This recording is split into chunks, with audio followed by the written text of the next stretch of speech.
It weighs 6 ounces. It's frozen solid, and it's heading towards you at speeds over 100 miles per hour. Now just imagine trying to redirect the puck past a goaltender. Could you even see it?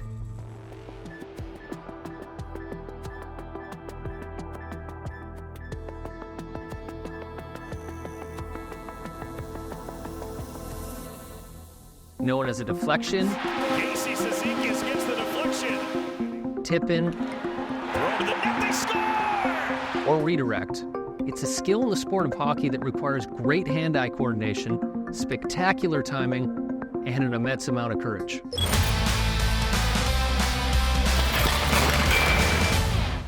Josh, we were teammates for a long time, and I've seen you spend a ton of time in front of the net before and after practice tipping pucks, probably thousands of them. Sometimes I was the guy shooting it. Can you explain why you need to work on deflections and what advantage that creates when you're in a game? Yeah, I mean, I think like anything, the more you do it, the more comfortable you get. Practice is the perfect time to get better for every little skill, and you're always trying to tweak little things here and there. I think with deflections especially, it's such a feel thing, and the more reps you get, the better you're going to be at it. So talk to me about the ideal situation. Every shot comes in differently. Sometimes it's slap shot, sometimes it's a wrist shot. What's the sweet spot for you that that's what I can get my stick on easily, but I also know it's one that's going to give the goaltender a lot of problems? I think the ideal one would be if, a shot from the point against the grain where you can really deflect one way or another. You have the control of that puck coming in flat to get it where you need it. Aside from that, I think a nice sifter from the point that you can have time to react. The goalie's going to be moving towards it. You can try and knock it down and find that corner. I'd say those are the two ones that, as a forward, you're the most excited about. As someone that did it your whole career and practiced often, what are you focused on? Is that puck's coming in? What are your eyes doing? What are the cues that you're looking for? Yeah, you're really just trying to read where the puck's going to come. A lot of the time in practice, sometimes you're just presenting your stick here, I want it here, or the other side. I like the drills more where it was you didn't know where the D-man was going to go, and maybe you go one way this way, one way.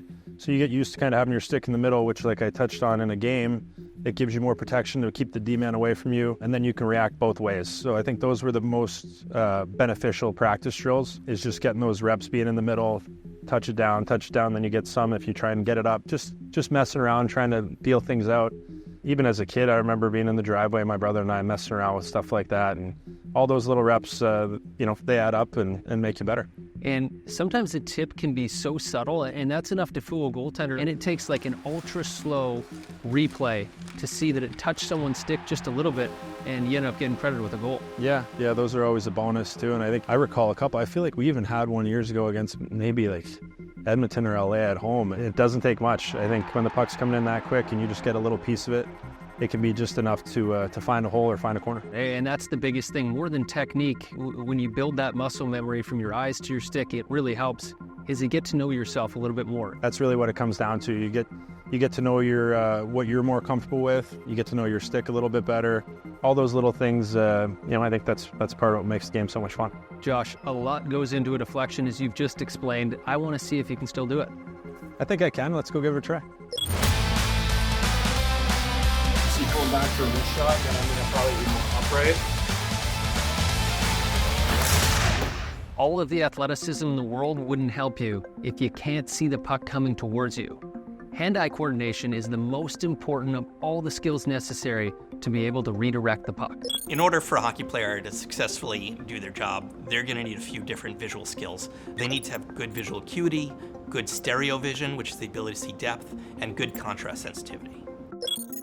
So acuity is the ability to see things sharply. And so the better the vision, the higher the acuity, we call it. When we measure someone's acuity, what we're doing is we're sitting them in a chair and we're asking them to read letters of a specific size at a certain distance. We say in terms of 20 feet, like the average person could see something this small at 20 feet. And if you can read it, that means you're 20/20. That means you've got good normal vision.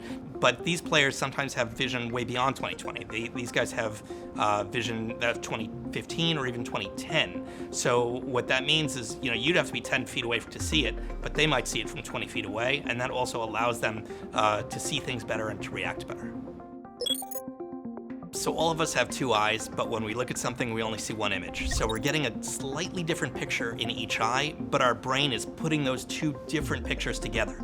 Normally what that allows is for what's called stereo vision, and that's 3D vision. So when you're in a 3D movie and you're seeing something jump out at you, it's because the picture coming into your left eye and the picture coming into your right eye are just a little bit different, and that gives us the perception of depth. So for these guys, judging depth, seeing how far away something is, seeing how far something needs to go is crucial.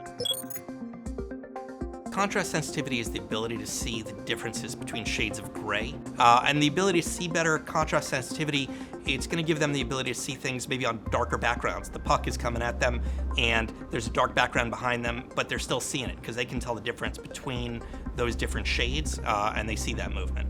It takes good hand-eye coordination, great skill, and a whole lot of courage to stand in front of the shot. But when executed properly, nothing frustrates a goalie more than a good deflection.